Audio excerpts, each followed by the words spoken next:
নমস্কাৰ কৃষক বন্ধুসকল, আপোনালোক সকলোকে মোৰ চেনেলটোলৈ পুনৰ এবাৰ স্বাগতম জনাইছোঁ। কৃষক বন্ধুসকল, এই তামোলখিনি আপোনালোকে দেখিছে, এই তামোলখিনি মই যোৱা বছৰ জুন মাহত ৰোপণ কৰিছিলোঁ আৰু এতিয়া চেহেৰা পাতি আপোনালোকে দেখিছে। কিছুমান সৰু পুলি আছিল, তো সেই সৰু পুলিবিলাক ডাঙৰ হওঁতে অকণমান সময় লাগিব আৰু মই ভাবিছোঁ ইয়াতে আকৌ এবাৰ পুলিখিনিক লৰাই দিম, এঠাইৰ পৰা আন ঠাইলৈ লৈ যাম, উল্টা পুল্টা কৰি দিম আৰু। তো সেইখিনি কাম মই কৰিব পৰা নাই, একেৰাহে বৰষুণ দি আছে, বিভিন্ন ঠাইত বানপানী হৈছে, তেওঁলোকৰ বহুত বেছি অসুবিধা তেওঁলোকে ভুগি আছে। তো কি কৰিব আৰু, প্ৰাকৃতিক নিয়ম, গতিকে আমিতো একো কৰিব নোৱাৰোঁ। তো বৰষুণটো এৰিলে মই তামোলখিনি এঠাইৰ পৰা আন ঠাইলৈ লৰাই দিম আৰু আপোনালোকে জানে যিমানবাৰ আপোনালোকে পুলিখিনি লৰাব পাৰে সিমানেই ভাল। আপোনালোকৰ ওচৰতে লাগিব, লগতে গছৰ চেহেৰা পাতিও ভাল হ'ব, লগতে আপোনাৰ ফলখিনি ঘন হ'ব। তো সেইখিনি কাম কৰিব পাৰিলে আমাৰ বহুত বেছি সুবিধা হয়। তো আজি আমি এই ভিডিঅ'ত তামোল খেতিৰ মাজে মাজে আমি কি খেতি কৰিব পাৰোঁ সেই বিষয়ে আলোচনা কৰিম। তো ইয়াতে আপোনালোকে দেখিছে, ইয়াতে মই মধুৰিআম লগাইছোঁ। মধুৰিআম আৰু এয়া আমাৰ থলুৱা মধুৰিআম নহয়, এয়া হাইব্ৰিড মধুৰিআম হয়। তো এই হাইব্ৰিড মধুৰিআমটো আপোনালোকে তামোল পুলিৰ মাজে মাজে লগাব পাৰে। যেতিয়া আপোনাৰ বহুত বেছি ডাঙৰ হ'ব, তামোলখিনিও যদি ডাঙৰ হয়, তেতিয়া আপুনি কাটি পেলাব পাৰে, একো অসুবিধা নহয়। আৰু দ্বিতীয়তে আপোনালোকে কৰিব পাৰিব নেমু খেতি। নেমুটো আপোনালোকে লগাই পেলাই তাৰ পৰাও ভাল মুনাফা লাভ কৰিব পাৰিব। নেমুখিনিও যদি বহুত বেছি ডাঙৰ হয় বা তামোলখিনি ডাঙৰ হোৱাৰ পিছত কাটি পেলাব পাৰে। দ্বিতীয়তে আপোনাৰ কল খেতি, আৰু কল খেতিটো তামোল পুলিৰ মাজত যদি আপোনালোকে ৰোপণ কৰে, তেতিয়াহ'লে তামোলৰ পুলিৰ চেহেৰা পাতি খুব বেছি ভাল হয়, কাৰণ তামোলক বহুতখিনি পানীৰ প্ৰয়োজন হয়। আৰু কল খেতিটো বা কল পুলিটো ৰোপণ কৰাৰ পিছত যেতিয়া ডাঙৰ হ'ব, সেই কলখিনিয়ে বহুতখিনি আপোনাৰ পানী জমা কৰি ৰাখিব পৰা কেপাচিটি থাকে, বা যিখিনি জেগাত আমি কলৰ পুলিটো ৰোপণ কৰিম সেই জেগাত পানীৰ অভাৱটো একেবাৰে নাথাকে। গতিকে সেই পানীখিনি তামোলৰ পুলিটোৱে টানি ল'ব পাৰে, বা তামোলৰ পুলিৰ কাৰণে সেইখিনি বহুত বেছি লাভদায়ক হয়।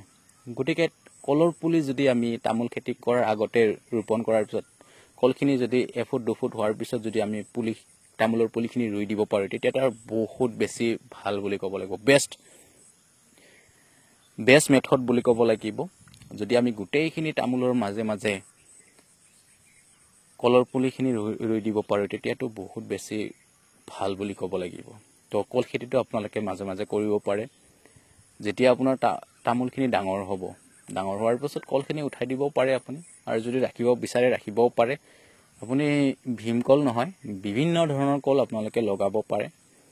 মালভোগ হওক, চেনি চাম্পা বা জেহাজী, বিভিন্ন ধৰণৰ কলৰ এইটো আপোনাৰ আছে, সেই কলবিলাক আপোনালোকে লগাব পাৰে। দ্বিতীয়তে আপোনালোকে শাক পাচলি লগাব পাৰে।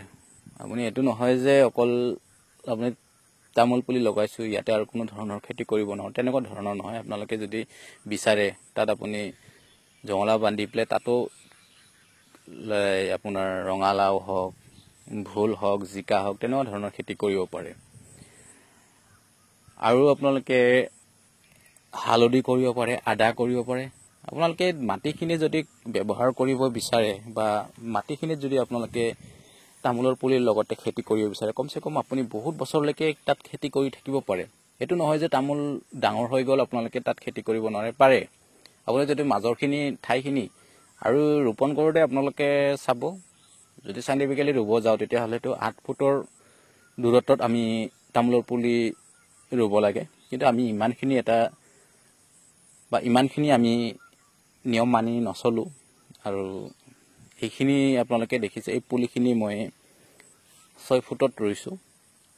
এইটো 6 ফুটটো বেছি ওচৰ হয়, কিন্তু মই এটা টাৰ্গেট লৈছোঁ, যদি এইখিনি মই 6 ফুটকৈ দিওঁ, কিমানখিনি ফল পাওঁ, তাৰপিছত এই যিখিনি বাকী আছে মোৰ ৰোপণ কৰাত, তাত মই 7 ফুট 8 ফুট এনেকৈ লগাম। মানে মই এইটো পৰীক্ষামূলক হিচাপত চাব বিচাৰিছোঁ, কিমানখিনি ফল মানে ঘন ৰুলে হয় আৰু কিমানখিনি ফল আপোনাৰ চাইণ্টিফিকেলি ৰুলে হয়। সেইখিনি বস্তু মই চাব বিচাৰিছোঁ আৰু সেইকাৰণে মই এইখিনি ইমানতে ৰাখি দিছোঁ। ইমানতে ৰাখি দি পেলাই এইখিনি লৰাই দিম বাৰু, কিন্তু মই ইয়াত দূৰত্বটো বঢ়াই নিদিওঁ আৰু জাষ্ট মই এইটো পৰীক্ষামূলক হিচাপত চাব বিচাৰিছোঁ। এনেতো আপোনাৰ ওচৰে থাকিলেও আপোনাৰ ফল দিয়ে, কিন্তু কিমান দিয়ে সেইখিনি মই মানে এটা অনুমান কৰি চাব বিচাৰিছোঁ। সেইকাৰণে বাকী থকাখিনি মই দূৰত্বটো অলপ বঢ়াই দিম, এইখিনি মই ইমানতে ৰাখিম। তো আপোনালোকে এনেকৈ তামোল খেতিটো কৰিব পাৰে। তামোল খেতিৰ মাজে মাজে আৰু বিভিন্ন ধৰণৰ খেতি কৰিব পাৰে। আৰু আপোনালোকে যেতিয়া তামোল পুলিটো ৰোপণ কৰিব, 6 মাহমান যোৱাৰ পিছত যদি সাৰ ব্যৱহাৰ কৰিব বিচাৰে, গোবৰ সাৰটোতো আছে, যদি গোবৰ সাৰটো নাপায় আপোনালোকে ব্ৰইলাৰৰ ব্ৰইলাৰৰ যিখিনি পেলনীয়া ৱেষ্ট, সেই ৱেষ্টখিনি আপোনালোকে দিব পাৰে। সেইখিনি তামোল পুলিৰ বাবে অমৃত বুলি ক'ব লাগিব।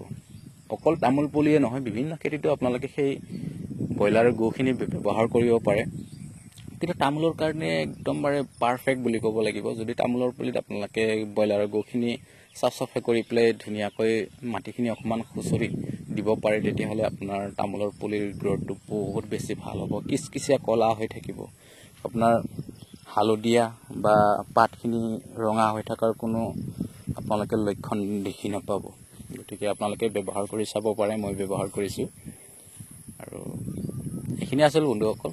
আপোনালোকে এনেকৈ তামোলৰ পুলিৰ মাজে মাজে বিভিন্ন ধৰণৰ খেতি কৰি পেলাই ভাল মুনাফা আদায় কৰিব পাৰে বা মুনাফা লাভ কৰিব পাৰে। তো সেই বন্ধুসকল, আজিৰ ভিডিঅ'টো ইমানতে সামৰিছোঁ। আপোনালোকৰ পৰা বিদায় লৈছোঁ। জয় আই অসম।